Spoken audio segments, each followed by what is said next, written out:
Hey guys, welcome back to another episode of the Music Den. I'm your host, Armando Venditti. Hoping you guys are having a good day. Want to welcome you all back to another installment of Live Album Spotlight. And the album in the spotlight today is Genesis Live.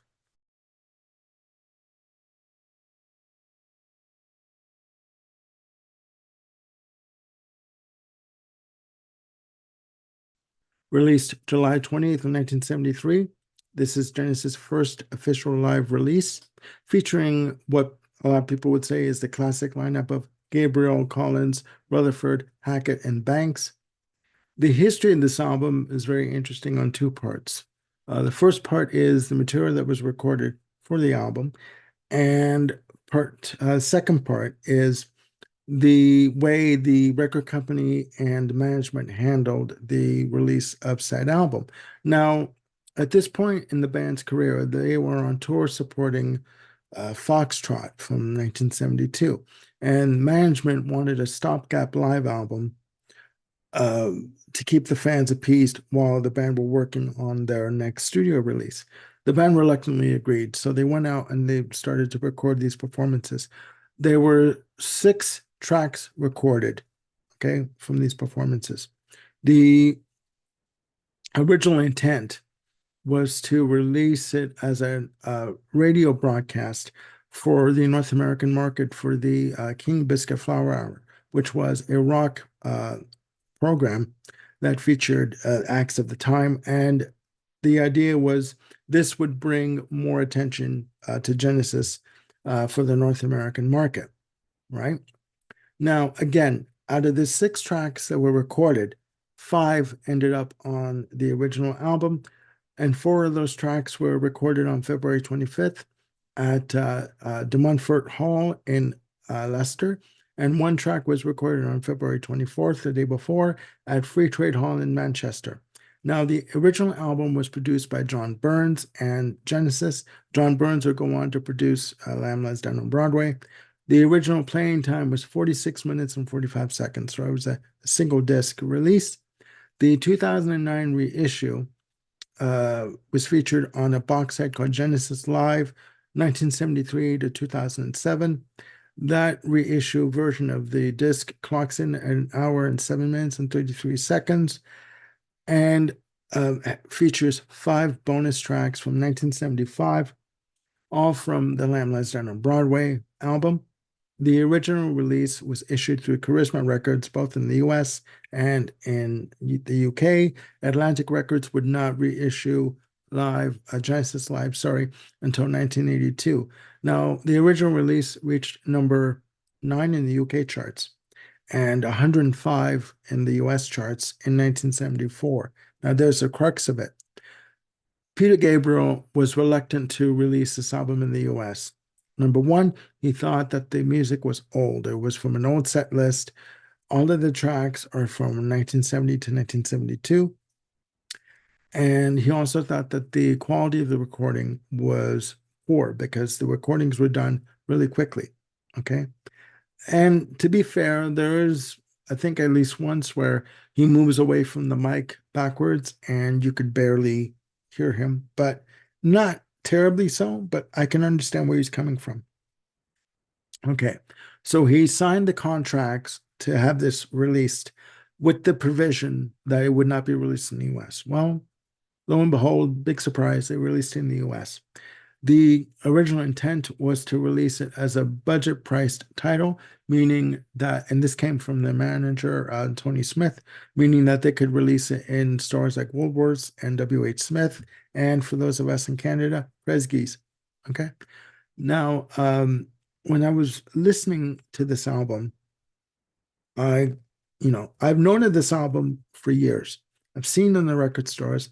I've looked at it and looked at the back, thought that the pictures were odd. This was Peter Gabriel and his full progressive rock regalia, his costumes, the bat wings on the head, the full the makeup that he was wearing. I was going to say fluorescent makeup. I guess that's right. And this album overall is Genesis at their progressive best. Okay, fantastic overall. I gotta tell you. Starts off with Watcher of the Skies, okay, from Foxtrot. 8 minutes, 34 seconds. Now it starts off with the audience clapping, getting into it, and you hear swells of mellotron and guitar chords that come in together. Very opulent, very grand, very epic sounding, just fantastic.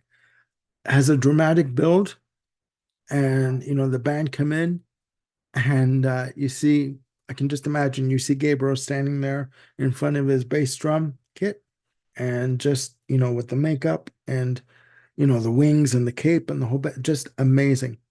Great organ on this track from Tony Banks, as is throughout the whole album. Tony Banks and Steve Hackett, for me, are the unsung heroes for this album. Just amazing. And this track, I've used the term light and shade. Light meaning heavy bits, heavy sections, and shade meaning the more quiet, plaintive parts. And this album and track has that in spades. Next up is Get 'Em Up by Friday from Nursery Crime, clocking in at 9 minutes and 14 seconds.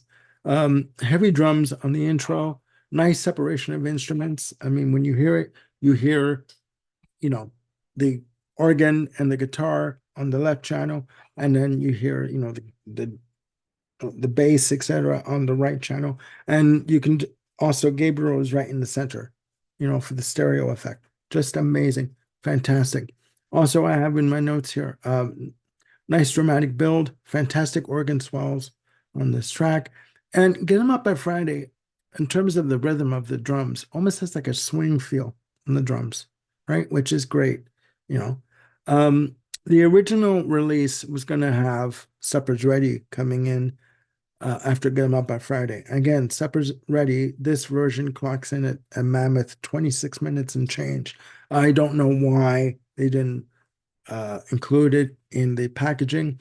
If they did, it would have obviously necessitated releasing a double disc album or a triple-sided album, which would have suited me just fine. You know me, I always love double albums, but they decided to shelve that recording, and that recording would turn up on Archives 67 to 75, a 4 CD box set that was released in 1998. And Peter Gabriel would go in and record some of the vocals, or re-record some of the vocals, sorry, for that version of Supper's Ready. But instead, we have the return of the giant hogweed from Nursery Crime, 8 minutes and 14 seconds. A lot of energy on this track. And to my ear, excuse me, it doesn't sound all that different from the studio recording. I mean, I could be wrong, but to me, it doesn't sound like anything different from what is on Nursery Crime. That's side one. Side two starts off with the musical box. Epic piece of work. I saw them perform a snippet of this on what they called the dance tour in 1992. They did it as part of a medley, but they do this in its entirety for this release, clocking in at 10 minutes and 56 seconds. And in my notes, they have, again, great use of light and shade in terms of the heavy and quieter parts. A lot of energy in this track, just fantastic. Fantastic twin vocals from Peter Gabriel and Phil Collins. And listening to it,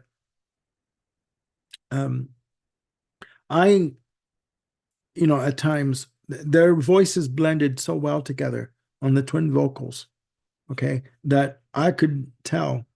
Obviously, it's Gabriel and Collins doing it together, but I couldn't tell in some parts who was who, because they blended so well together. So it's fantastic. Great guitar tone from Steve Hackett on this track, and great acoustic guitar. I would imagine it was from Tony Banks, because he was multitasking. He was acoustic guitar, mellotron, keyboards. He was all over the place, and it's just a great piece of rock theater. This track. The album ends off with The Knife from Trespass, and that is how it is introduced by Peter Gabriel, The Knife. The band required him, or insisted on him, introducing the tracks, and he basically didn't talk too much to the audience on this recording. Obviously, it was edited down, He did sort of come across as the alien traveler, from other worlds and other regions, etc. And that's how he presented himself with the makeup and the way his hair was cut in the front and the masks and the bat wings and the whole bit, the cape, the whole bit. So he would be introducing the tracks, and that's how he introduced the knife, just like that, the knife, and people just went ballistic for this track. In my notes, Greg galloping intro I have here with the organ, and then the drums come in. Again, there's a lot of energy in this one performance, okay? Great guitar tone from Steve Hackett, beautiful flute interlude from Peter Gabriel on this. And I mean, it was only just like a minute and something, not even like a minute and 10 seconds. And on the studio version from Trespass that ends the album, the entire piece is about going off to war and being a soldier and coming back triumphant with the heads of your enemy on sticks, you know, impaled on sticks. And there's a section where you hear people screaming in battle, where it's like either male or female, and they're basically being killed. And Steve Hackett, with the use of his guitar and use of pedals, distortion pedals, was able to mimic some of the sound effects as close as he could to what you heard on the album. And it is grand, it is epic, it is atmospheric, it is beautiful, it is just majestic. Okay. Again, this is how they end off the album. And the audience is into it, the band is into it, they are really at full flight. Um, to me, this is Genesis at their progressive best from the early 70s. And again, I do not know why they did not include the Supper's Ready track. I'm sure they could have fixed up the vocals, at some point to get this done, but they opted not to do that. So, but there you have it, guys. Genesis Live. Let me know what you think in the comments down there, down below. What you think of Genesis Live as a live album? Do you think that it works as a single disc? Do you think it works as a double disc? I personally believe it would work as a double LP. All right. At least you would have the entire performance on record, right? All together. So please let me know what you think. I will be back with other videos. I'm in talks with Bill. He's still busy with doing overtime at work and dealing with family matters. But we will be back. We will be covering our top 30 prog tracks, parts 2 and 3. And we're going to be doing our new music discovery. Again, we're going to be flipping the script. He's going to be talking to me about his views on the Tea Party and their a major label debut, Splendor Solus. He's listened to the album. He won't tell me anything about it until we talk on the show, which is good for surprises, right? So again, please click like and hit the notification bell and subscribe. And the notification bell, once you click it, will keep you on top of any new content that I've got coming up. I will be doing also a movie review on Frank Zappa, Roxy, right? Performances that Frank Zappa did at the Roxy Theater. So that's coming up, right? I have the DVD. I'm going to watch it, make my notes, and I'll give you my review of it. That's coming up. So please stay tuned for that. And I will see you soon with another video. Bye for now.